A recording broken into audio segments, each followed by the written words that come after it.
Tirupati Riya hospital పరిధిలో పనిచేస్తున్న పారిశుద్ధ్య కార్మికుల పెండింగ్ల జీతాలు వెంటనే ఇవ్వాలని సిపిఐ జిల్లా కార్యదర్శి పి మురళి డిమాండ్ చేశారు.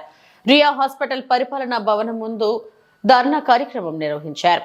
ఈ కార్యక్రమానికి ముఖ్య అతిథిగా సిపిఐ జిల్లా కార్యదర్శి పాల్గొన్నారు. అనంతరం ఆయన మాట్లాడుతూ హాస్పిటల్ ఆవరణను పరిశుభ్రంగా ఉంచుతున్న పారిశుద్ధ్య కార్మికులకు జీతాలు చెల్లించకపోవడం చాలా సిగ్గుచేటని అన్నారు. ప్రముఖ పుణ్యక్షేత్రమైన తిరుపతి నగరంలో రాయలసీమకి తలమానికంగా ఉన్న ఈ హాస్పిటల్ వందల మంది రోగులు రోజువారీగా వస్తుంటారని, ఇటువంటి హాస్పిటల్ ను పరిశుభ్రంగా ఉంచుతున్న పారిశుద్ధ్య కార్మికులకు మాత్రం ఎటువంటి ఉద్యోగ భద్రత కూడా లేదని అన్నారు. కాంట్రాక్టర్ పై అనేక ఆరోపణలు వస్తున్నప్పటికీ అతన్ని తొలగించడానికి అధికార యంత్రాంగం ఏ ఒక్కరూ చర్య కూడా తీసుకోలేదని ప్రశ్నించారు.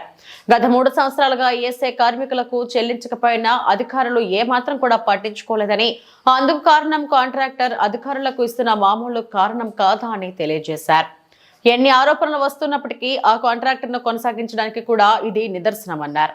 ఏ మాత్రం అధికారులకు కార్మికులపై చిత్తశుద్ధి ఉంటే కాంట్రాక్టర్ మెడలు వంచి పెండింగ్ లో ఉన్న జీతాలను ఇప్పించాలని, అదేవిధంగా ఈఎస్ఐ పెండింగ్ లో ఉన్న డబ్బులు మొత్తం కట్టించాలని డిమాండ్ చేశారు. లేని పక్షంలో అన్ని రాజకీయ పార్టీలను కలుపుకొని పోరాటానికి రూపకల్పన చేస్తామని అధికారులకు హెచ్చరిక జారీ చేశారు. రియా హాస్పిటల్ పరిధిలో కాంట్రాక్టర్ల విషయంలో కలెక్టర్ కూడా చొరవ తీసుకొని కాంట్రాక్టర్ పై తప్పుడు పనులకు అలవాటు పడిన అధికారులపై చర్యలు తీసుకోవాలని కూడా డిమాండ్ చేశారు.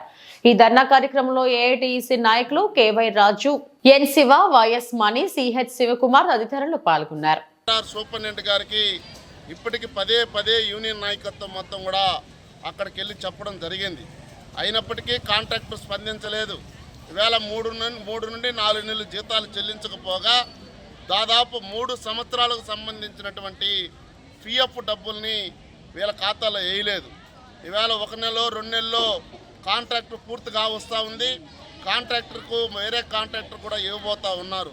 కానీ ఈ 3 సంవత్సరాల పిఎఫ్ డబ్బులు లక్షల రూపాయలని వర్కర్స్ సంబంధించినటువంటి చేరాల్సిన డబ్బులు ఎవరిని అడగాలని చెప్పేసి మేము అడుగుతూ ఉన్నాం.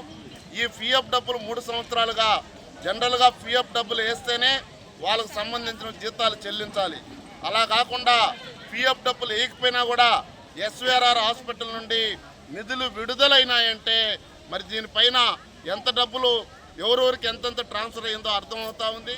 తక్షణమే సూపరింటెండెంట్ గారు ఈ 3 బ్రాంచులకు సంబంధించినటువంటి మేజిస్ట్రేట్గా ఉన్నటువంటి వ్యక్తి ఈవేళ అధికారిగా వాళ్ళందరినీ పిలిపించి కూర్చోబెట్టి జాయింట్ యాక్షన్ మీటింగ్ వేసి ఎవరెవరికి ఎంతెంత డబ్బులు చేరాలనో చేర్పించుతున్నటువంటి బాధ్యత వాళ్ళ పైన ఉంది.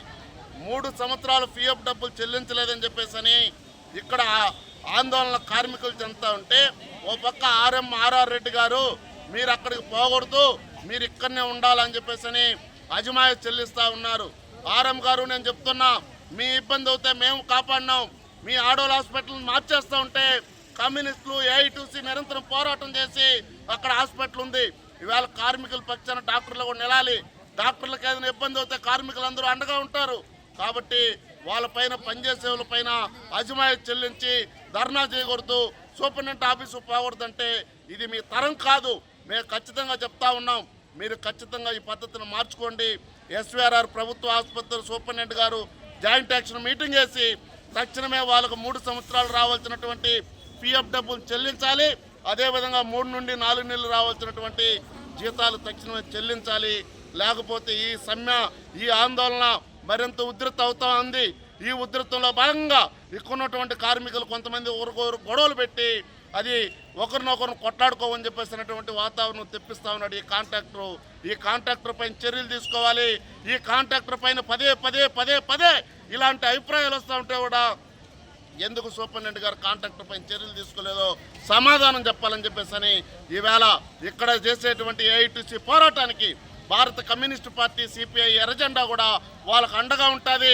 మీరు సమస్యగానే 2-3 రోజుల్లో పరిష్కారం చేయకపోతే తిరుపతి పట్టణంలో యావత్ అన్ని రాజకీయ పార్టీలు, అన్ని కార్మిక సంఘాలు పిలిపించి పెద్ద ఎత్తున ఆందోళనలు పూనుకుంటాం.